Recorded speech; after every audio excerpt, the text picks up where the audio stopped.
Sahabat setia Gowori yang dikasihi Tuhan, Shalom. Hari ini adalah Rabu 6 Desember 2023. Kita bersama-sama akan kembali merenungkan firman Tuhan yang diambil dari Injil Matius 15 ayat 29 sampai dengan 37. Mari kita siapkan hati kita. Haleluya, haleluya, haleluya. Tuhan akan datang menyelamatkan umatnya. Berbahagialah orang yang menyongsong Dia. Haleluya, haleluya, haleluya. Tuhan bersamamu dan bersama rohmu. Inilah Injil suci menurut Matius. Dimuliakanlah Tuhan. Pada suatu ketika Yesus menyusuri pantai Danau Galilea, lalu naik ke sebuah bukit dan duduk di situ. Maka datanglah orang banyak berbondong-bondong kepadanya, membawa orang lumpuh, orang timpang, orang buta, orang bisu, dan banyak lagi yang lain. Lalu meletakkan mereka pada kaki Yesus, dan mereka semua disembuhkannya. Maka takjublah orang banyak itu melihat orang bisu berkata-kata, orang timpang sembuh, orang lumpuh berjalan, orang buta melihat, dan mereka memuliakan Allah Israel. Lalu Yesus memanggil murid-muridnya dan berkata, hatiku tergerak oleh belas kasihan kepada orang banyak ini. Sudah 3 hari mereka mengikuti aku dan mereka tidak mempunyai makanan. Aku tidak mau menyuruh mereka pulang dengan lapar, nanti mereka pingsan di jalan. Para murid menyahut, bagaimana mungkin di tempat sunyi ini kita mendapat roti untuk mengenyangkan orang banyak yang begitu besar jumlahnya? Kata Yesus kepada mereka, berapa roti ada padamu? 7, jawab mereka. Dan ada juga beberapa ikan kecil. Lalu Yesus menyuruh orang banyak itu duduk di tanah. Sesudah itu ia mengambil ke-7 roti dan ikan-ikan itu.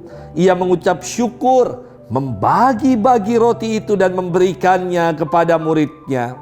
Lalu para murid membagikannya kepada orang banyak. Mereka semua makan sampai kenyang.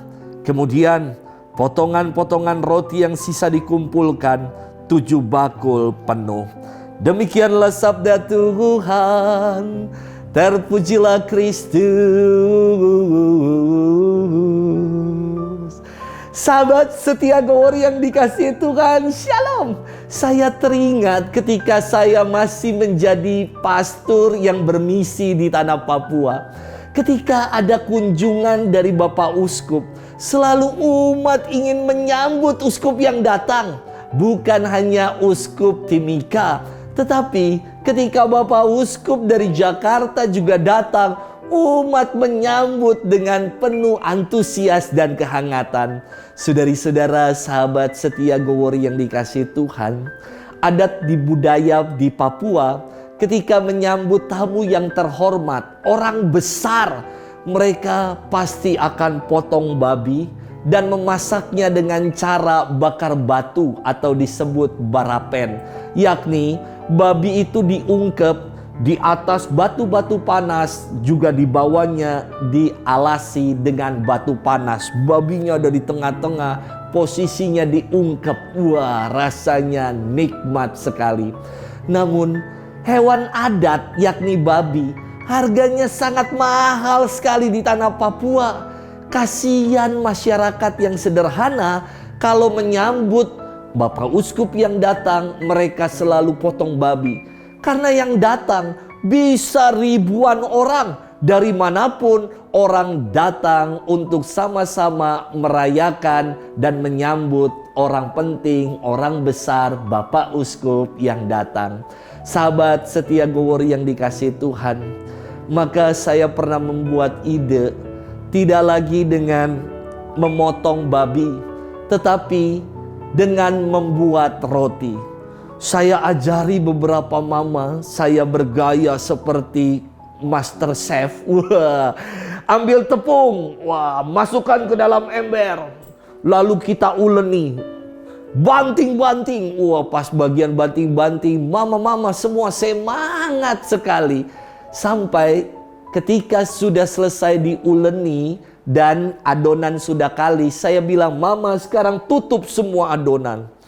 Lalu ada mama yang tiba-tiba berteriak, "Pater, mukjizat terjadi." Saya kaget, kenapa itu? Ternyata adonan yang tadinya kecil kini sudah mengembang dan mukjizat sungguh terjadi. Yang kedua berikutnya adalah adonan saya tampak masih putih, ya agak kecoklat-coklatan sedikit. Tetapi adonan yang mama-mama buat sudah mengembang dan warnanya langsung coklat. Mungkin karena kulitnya ikut luntur juga dalam adonan itu. Sahabat setia Gowor yang dikasihi Tuhan, hari ini dalam firman Tuhan, Yesus berkata, hatiku tergerak oleh belas kasih. Hati Tuhan selalu berbelas kasih kepada kita.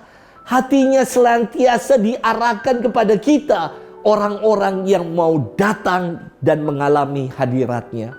Tadi kita mendengar dalam firman Tuhan hari ini, orang yang timpang, orang yang lumpuh, orang yang buta, semua orang yang sakit, orang yang tuli, mereka yang datang dan mengalami belas kasih Tuhan, mereka pulang sebagai pribadi-pribadi yang telah disembuhkan.